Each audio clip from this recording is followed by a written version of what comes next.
Hi అండి, welcome back to my channel. ఈరోజు మీకు ఒక మంచి స్పెషల్ని చూపించబోతున్నాను. ఎందుకంటే నైట్ నుండి ఫుల్ వర్షం పడుతుంది కదా. సో మార్నింగ్ లేచేసరికి కూడా ఇంకా వర్షం పడుతూనే ఉందండి. సో ఆగకుండా వర్షం పడుతూనే ఉంది కాబట్టి బయటికి వెళ్ళలేని పరిస్థితి. ఎవరికైనా మంచిగా వేడివేడిగా కారంగా ఏదో ఒకటి చేసుకోవాలని తినాలనిపిస్తుంది కదా. సో అందుకని బయటికి వెళ్ళని అవసరం లేదండి. ఇంట్లో ఉన్న వాటితోనే మనకు నచ్చిన విధంగా టేస్ట్గా చేసుకొని తినొచ్చు. సో నేను ఒక టేస్ట్ రెసిపీని మీకు ఇప్పుడు చూపించబోతున్నాను. కావాల్సిన ఇంగ్రీడియంట్స్ వచ్చేసి ఒక 4 ఎగ్స్, 2 బీరకాయ, 1 ఆనియన్, 2 చిల్లీ, 2 టమాటా.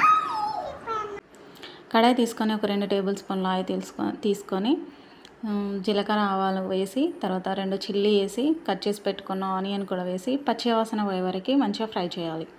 తర్వాత మనం ఇందులో ఎగ్స్ వేస్తున్నాం కాబట్టి 1 టేబుల్ స్పూన్ అల్లం వెల్లుల్లి పేస్ట్ వేసుకోవాలి. తర్వాత పచ్చివాసన పోయాక 1/2 టీ స్పూన్ పసుపు వేసుకొని, తర్వాత ఈ బీరకాయ ముక్కల్ని దాంట్లో వేసి మంచిగా మగ్గనివ్వాలండి.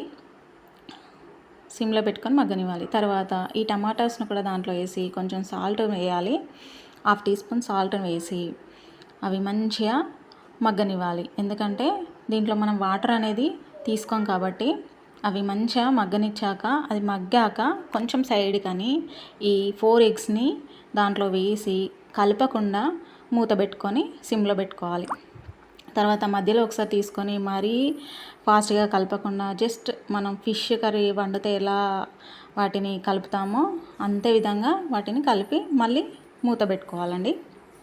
తర్వాత మధ్యలో తీసేసి కొంచెం మళ్ళీ కలుపుకొని తర్వాత కారం తీసుకోవాలి. ఒక 2 టేబుల్ స్పూన్ల కారం తీసుకొని మంచిగా కలిపి మళ్ళీ సిమ్లో పెట్టుకొని మూత పెట్టుకోవాలి.